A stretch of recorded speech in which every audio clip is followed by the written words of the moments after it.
ज्ञान विहार द्वारा हिंदी माध्यम की विज्ञान विषय की ऑनलाइन क्लासेज में मैं हेमंत कुमार भार्गव आप सभी का हार्दिक स्वागत और अभिनंदन करता हूँ। विद्यार्थियों, हम लगातार रक्त के बारे में चर्चाएं कर रहे थे। रक्त से संबंधित हमारी बातें चल रही थी और हमने ये अब तक जाना था कि रक्त का संगठन क्या होता है, रक्त के कार्य क्या क्या होते हैं। ठीक है, आज हम उस टॉपिक को थोड़ा आगे बढ़ाते हैं और हमारा आज का जो टॉपिक है वो टॉपिक है रक्त परिसंचरण।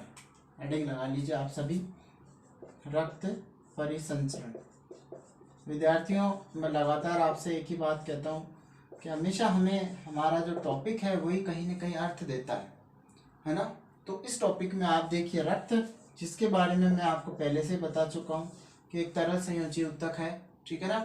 तो मैं उसको और डिटेल में नहीं लेके जाऊँगा। सामान्य अर्थ में अगर अपन देखें तरल संयोजी ऊतक, उसके बाद हमारे पास जो दूसरा शब्द है वो है परिसंचरण।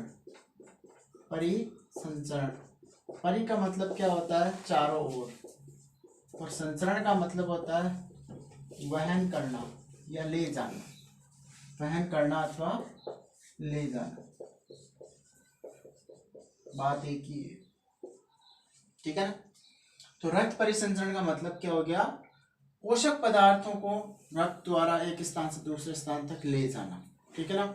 अब आप देखिए कि परिसंचरण तंत्र को दो में डिवाइड किया गया ना। अगर अपन परिसंचरण तंत्र की बात करें तो परिसंचरण तंत्र है क्या, पहले ये भी जान लो आप थोड़ा सा, ठीक है ना। एक सामान्य शब्दों के अर्थ के रूप में अगर अपन परिसंचरण देखें तो परिसंचरण का बेसिक मीनिंग है जो अपन ने देखा था कि चारों ओर वहन करना, ले जाना। अब किसको ले जाना, देखो, चाहे वो शरीर में हार्मोन हो, ठीक है ना, अपशिष्ट पदार्थ हो, ठीक है ना,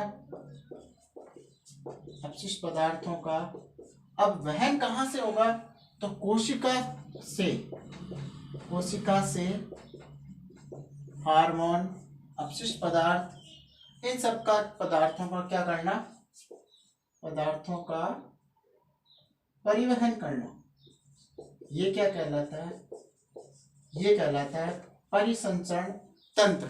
जैसा कि हम पहले जान चुके हैं कि तंत्र का मतलब क्या है, अंगों का समन्वय, इसका समन्वय, अंगों का समन्वय। तो एक अंग दूसरे अंग के साथ समन्वय बनाएगा, ठीक है ना, और समन्वय बनाकर क्या करेगा, वो कोशिका से हार्मोन या अपशिष्ट पदार्थों को क्या करेगा, लेके जाएगा, ठीक है ना। अब एक स्टेटमेंट रूप में यह लिखा हुआ है कि मनुष्य में जो है खुला परिसंचरण तंत्र पाया जाता है। देखिए, परिसंचरण तंत्र को हम लोग दो वर्गों में डिवाइड करते हैं, ठीक है ना। इसके टू टाइप्स हो जाते हैं। यहां से अपन देखिए तो पहले नंबर पर होता है बंद परिसंचरण तंत्र और दूसरा है खुला परिसंचरण तंत्र, ठीक है ना। अब आप इसको थोड़ा सा देखें कि बंद का मतलब क्या है, खुला का मतलब क्या। यहां तक का क्लियर है कि अपशिष्ट पदार्थों का वहन करना, कोशिका से हार्मोन, अपशिष्ट पदार्थ, कोई भी चीज है, पोषक पदार्थ है, उसको भी आप ऐड कर सकते हो, इन सब का परिवहन करना, ये काम किसका है, परिसंचरण तंत्र का, ठीक है। परिसंचरण तंत्र जो है वो कितने प्रकार का है, दो प्रकार का। कौन कौन सा, बंद परिसंचरण तंत्र और खुला परिसंचरण तंत्र, ठीक है, क्लियर है। मनुष्य में किस प्रकार का परिसंचरण पाया जाता है, तो खुला परिसंचरण मनुष्य में पाया जाता है, सॉरी, बंद परिसंचरण तंत्र, ठीक है ना, बंद परिसंचरण तंत्र। अब आप एक एक करके इसको दोनों को अपन देखते हैं कि बंद परिसंचरण तंत्र क्या है, खुला परिसंचरण तंत्र क्या है। पहले नंबर पर अगर अपन चर्चा करें तो मनुष्य में परिसंचरण तंत्र किस प्रकार का है, तो अभी अभी अपन ने चर्चा की है कि बंद परिसंचरण तंत्र पाया जाता है ना। तो अब बंद परिसंचरण तंत्र की परिभाषा क्या होगी, उसको भी आप देखिए, बंद परिसंचरण तंत्र, ठीक है ना, उसको नोट कीजिए आप। ऐसा परिसंचरण तंत्र जिसमें जिसमें जिसमें रक्त बंद नलिकाओं में बहता है, रक्त बंद नलिकाओं में बहता हो अथवा बहता है, उसे बंद परिसंचरण तंत्र कहा जाता है, उसे बंद परिसंचरण तंत्र कहा जाता है। अब इसमें एग्जाम्पल आपसे पूछे तो उदाहरण किसका आ जाएगा, मानव, ठीक है ना। रक्त किसमें बहता हो, बंद नलिकाओं में। बंद नलिकाएं क्या हो गई, वाहिनियां हो गई, ठीक है। दूसरे नंबर पर आप चर्चा कर सकते हो खुले परिसंचरण तंत्र, खुला परिसंचरण तंत्र। तो आप देखिए इसकी डेफिनेशन क्या होगी, इसकी डेफिनेशन होगी ऐसा परिसंचरण तंत्र, ऐसा परिसंचरण तंत्र जिसमें रक्त नलिकाओं में नहीं बहता हो। नलिकाओं का तात्पर्य क्या हो गया है, वाहिकाओं से। नलिकाओं अथवा वाहिकाओं में नहीं बहता हो, नहीं बहता हो अथवा खुला बहता हो, खुला बहता हो, उसे खुला परिसंचरण तंत्र कहते हैं, उसे खुला परिसंचरण तंत्र कहते हैं। जैसे तिलचट्टा हो गया, ठीक है ना। तो एक एग्जांपल से इसको क्लियर कर लो, जैसे तिलचट्टा जिसको अपन कॉकरोच कहते हैं, ठीक है ना। अब ये डेफिनेशन हुई किसकी, परिसंचरण तंत्रों की, एक खुला और एक बंद परिसंचरण तंत्र, ठीक है। यहाँ तक का पॉइंट क्लियर है। अब आप देखिए परिसंचरण तंत्र के बारे में थोड़ा सा ये जान लें कि हमने अभी भी बात की कि तंत्र क्या है, अंगों का समन्वय। तो इसमें अंग कौन कौन से सम्मिलित हो रखे हैं, किन किन चीजों से मिलकर परिसंचरण तंत्र बना है। तो अब आप उसके आगे देखिए, क्लियर है ना, कि परिसंचरण तंत्र में कौन कौन से अंग सम्मिलित हो रखे हैं। देखिए अगर अपन इसको एक लाइन डायग्राम के रूप में देखें तो आप देखिए इस प्रकार से आप देख सकते हो कि रक्त परिसंचरण तंत्र जो है वो 3 चीजों से मिलकर बना है। पहले नंबर पर है रक्त, ठीक है। दूसरे नंबर पर, सेकंड नंबर पर इसका बड़ा भाव है कौन, हृदय, जो कि इस परिसंचरण तंत्र का क्या है, केंद्र है, ठीक है। तीसरे नंबर पर है रक्त वाहिनियां, रक्त वाहिनियां। अब देखिए रक्त को ले जाना का काम कौन करेगी, रक्त वाहिनियां करेगी, सीधी सीधी बात है। लेकिन कहाँ से होकर गुजरेगी, हृदय। तो जैसे कोई बस किसी स्थान से होकर जाती है तो वाया रहता है, तो हृदय इसमें क्या है, वाया है, ठीक है ना। मनुष्य का हृदय जो है वो 4 कोष्ठीय है, 2 आलिंद है और 2 नीले, 2 आलिंद और 2 नीले, ठीक है ना। अब इसमें रक्त वाहिनियों को जो है डिवाइड किया गया 2 पार्ट्स में, कौन कौन सी है, सिरा और सेकंड नंबर पर है धमनी, ठीक है ना। मोटे मोटे तौर पर आप देखें। अब आप देखिए आप एक एक करके चर्चा करते हैं। रक्त से संबंधित अपनी सारी चर्चाएं हो गई थी, ठीक है ना। जिसके 2 भाग थे, प्लाज्मा, मैंने पिछले वीडियो में आपको बता दिया था, प्लाज्मा रक्त कणिकाएं, ठीक है ना।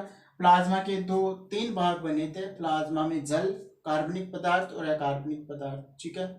उसके बाद उधर आरबीसी, डब्ल्यूबीसी और प्लेटलेट्स, ठीक है। हृदय पे चर्चा मैं अलग से एक वीडियो पे करूंगा, जो अपना चैप्टर फिनिश हो जाएगा उसके बाद हृदय पे अपन आएंगे। अब अपन आगे देखते हैं रक्त वाहिनियां। तो रक्त वाहिनियों को डिवाइड किया गया है 2 में, कौन कौन सी, सिरा और धमनी, ठीक है ना। अब आप थोड़ा सा यहाँ समझें कि ये कैसे काम करेगा। जैसे आप देखिए, एक मैं आपको हिंट देता हूँ कि आप कैसे याद रखेंगे। अक्सर सिरा में धमनी में कंफ्यूजन हो जाता है। देखो सिरा जो है ना वो 2 शब्दों का नाम है, तो आपको 3 शब्द याद रखने हैं। अशुद्ध, हालांकि विज्ञान में अशुद्ध शब्द नहीं है, पर मैं आपको एक कहानी बता रहा हूँ जिससे आप थोड़ा याद रख पाएंगे, ठीक है ना। धमनी में 2 शब्द हैं तो आपको याद रखना है शुद्ध, ठीक है। अब ये शुद्ध और अशुद्ध का क्या मामला है, इसको आप थोड़ा सा समझ लें, ताकि आपको ये भी कॉन्सेप्ट क्लियर हो जाएगा कि धमनी और सिरा का काम क्या क्या होता है, ठीक है। अब देखिए ये थी सिरा जिसमें 2 शब्द थे, ये थी धमनी जिसमें 3 शब्द थे। सिरा के बारे में हमने क्या लिखा था, अशुद्ध, ठीक है ना। धमनी के बारे में हमने लिखा है शुद्ध। अब देखिए अशुद्ध का मतलब क्या है, अशुद्ध का मतलब है वियोक्सी जनित, वियोक्सी ऑक्सीजनित, ठीक है ना, जिसमें ऑक्सीजन नहीं हो या प्योरीफाइड होने के लिए ब्लड पे आए, ब्लड के पास आए। और शुद्ध का मतलब क्या है, ऑक्सीजनित, ऑक्सीजनित। इस शब्द से आप इसको याद रख सकते हैं कि कंफ्यूजन नहीं होगा। जहां 2 शब्द है वहां आपको 3 याद रखने, और जहां 3 है वहां 2 याद रखने, ठीक है ना। तो इसको आप यूं भी बोल सकते हो, O2 युक्त और O2 नहीं, ठीक है ना। अब ये कैसे काम करेगा तंत्रवर्ती, देखिए ये अगर मान लो मैं हृदय समझूं, ठीक है ना, क्लियर है। और अगर इसके जस्ट नीचे अपन ये मान ले ये कोई अंग है, कोशिका है, कोशिका में उत्तक है, कुछ भी मान लो आप, तो ये दोनों का समन्वय कैसे बैठेगा, यहां से यहां तक चीज कैसे आएगी और फिर आगे कैसे पहुंचेगी। देखो हृदय का अपना काम था, ठीक है ना, हृदय क्या कर रहा था, चीजों को प्योरीफाइड कर रहा था, है ना, रक्त को प्योरीफाइड कर रहा था। अब रक्त को प्योरीफाइड करने के लिए क्या होगा, यहाँ से शुद्धिकृत होकर कहाँ जाएगा, अंगों तक जाएगा। तो शुद्ध को कौन ले जाने का काम कर रही है, धमनी, ठीक है ना। तो धमनी इसको कहाँ ले जाएगी, अंगों अथवा उत्तकों तक ले जाएगी। अब यहाँ से कलेक्ट करके रक्त को वापस हृदय में प्योरिफिकेशन के लिए कौन ले जाएगी, अशुद्ध को कौन ले जा रही है, विऑक्सीजनित को कौन ले जा रही है, तो शिरा ले जा रही है, ठीक है ना। ये हमारी बॉडी का ओवरऑल एक सिस्टम है कि यहाँ से होकर ये प्योरीफाइड होगा। अब ये हृदय जो है वो 4 पोस्ट में डिवाइड हो रहा है, ठीक है ना, 2 आलिंद हो गए, 2 नीले हो गए, ठीक है ना। वापस सुने आप, हृदय क्या कर रहा है, प्योरिफिकेशन का काम कर रहा है ब्लड को। अब प्योरीफाइड होने के बाद धमनी क्या कर रही है, उसको कहाँ ले जा रही है, अंगों अथवा उत्तकों की ओर, ठीक है। दूसरे नंबर पर क्या है, शिरा है, तो शिरा क्या कर रही है, अंगों से उत्तकों से कहाँ ले जा रही है, इसको हृदय की ओर ले जा रही है। हृदय में प्योरीफाइड हुआ, फिर कौन ले जाएगी, वापस धमनी ले जाएगी, ठीक है ना। एक अपवाद को छोड़कर बाकी सारी धमनियां ऐसे काम करती है ना, प्लेवेंट्री वॉल होती है हृदय में, उसको छोड़कर बाकी सारे का सारा ये सिस्टम रहता है। प्योरिफिकेशन होने के बाद ये इस तरह से काम करेगी। अब हमारा तीसरे नंबर पर जो महत्वपूर्ण पॉइंट है वो ये भी ध्यान रखना कि अक्सर पूछ लिया जाता है कि शिरा और धमनी में क्या अंतर होता है। तो आप बेसिक से शुरू कर सकते हो, ठीक है ना, क्लियर होता जाएगा धीरे धीरे कि शिरा और धमनी में क्या अंतर है। तो पहला अंतर तो क्या हो गया, शिरा क्या कर रही है, विऑक्सीजनित रक्त को लेके जा रही है, धमनी क्या कर रही है, ऑक्सीजन युक्त रक्त को लेके जा रही है, ठीक है ना। दूसरा अंतर देखिए आप, दूसरा पॉइंट अगर अपन चर्चा करें इसी कॉन्सेप्ट से, तो देखो शिरा क्या करती है, अंगों से या उत्तकों से रक्त को कहाँ ले जाती है, हृदय की ओर, ठीक है ना। इधर ये क्या कर रही है, रक्त को ये ऑक्सीजन या पोषक पदार्थों कहाँ ले जाएगी, हृदय से उत्तकों की ओर। अब आप देखिए किसी भी चीज को ले जाने का काम जो है ना वो धीरे धीरे होता है। तो ये जो रहती है ना, इसका वाल्व कैसा रहता है, छोटा। इसकी जो ये बोल सकते हो भित्ति है, वो भित्ति कैसी रहेगी, छोटी रहेगी, क्योंकि धीरे धीरे आ रहा है ब्लड। लेकिन इसकी भित्ति कैसी रहेगी, एकदम मोटी रहेगी, क्योंकि यहाँ से जो ब्लड होगा वो ब्लड बड़ा प्रेशर से निकलेगा एकदम, ठीक है ना। आगे बात समझ, जिसको अपन बाद में इस पे भी इंडिकेट करते हैं, बीपी लो और बीपी हाई, जो कि पहले चैप्टर में आपने पढ़ा होगा। B for blood and P for pressure, ठीक है ना, रक्तदाब। इसको मापने के लिए यंत्र काम में आता है जिसको स्पाइग्नो